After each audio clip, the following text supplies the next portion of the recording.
सकारात्मकता की शक्ति। एक राजा के पास कई हाथी थे, लेकिन एक हाथी बहुत शक्तिशाली था, बहुत आज्ञाकारी, समझदार व युद्ध कौशल में निपुण था। बहुत से युद्धों में वह भेजा गया और वह राजा को विजय दिलाकर वापस लौटा था। इसलिए वह महाराजा का सबसे प्रिय हाथी था। समय गुजरता गया और एक समय ऐसा भी आया जब वह हाथी वृद्ध दिखने लगा। अब वह पहले की तरह कार्य नहीं कर पाता था।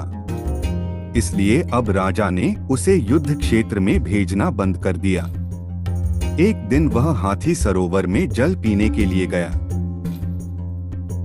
लेकिन वहीं कीचड़ में उसका पैर धंस गया और फिर धंसता ही चला गया। उस हाथी ने बहुत कोशिश की, लेकिन वह उस कीचड़ से स्वयं को नहीं निकाल पाया। उसकी चिंघाड़ने की आवाज से लोगों को यह पता चल गया कि वह हाथी संकट में है। हाथी के फंसने का समाचार राजा तक भी पहुंचा। राजा समेत सभी लोग हाथी के आसपास इकट्ठा हो गए और विभिन्न प्रकार के शारीरिक प्रयत्न उसे निकालने के लिए करने लगे। लेकिन बहुत देर तक प्रयास करने के उपरांत कोई मार्ग नहीं निकला। तभी गौतम बुद्ध मार्ग भ्रमण कर रहे थे। राजा और सारा मंत्रिमंडल तथागत गौतम बुद्ध के पास गए और अनुरोध किया कि आप इस विकट परिस्थिति में हमारा मार्गदर्शन करें।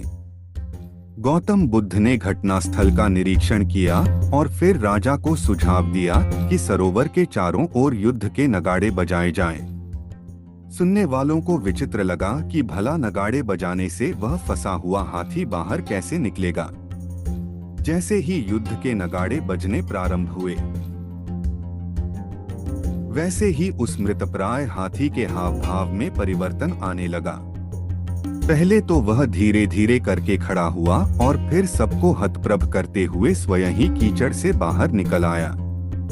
गौतम बुद्ध ने सबको स्पष्ट किया कि हाथी की शारीरिक क्षमता में कमी नहीं थी, आवश्यकता मात्र उसके अंदर उत्साह के संचार करने की थी। जीवन में उत्साह बनाए रखने के लिए आवश्यक है कि मनुष्य सकारात्मक चिंतन बनाए रखे और निराशा को हावी न होने दे।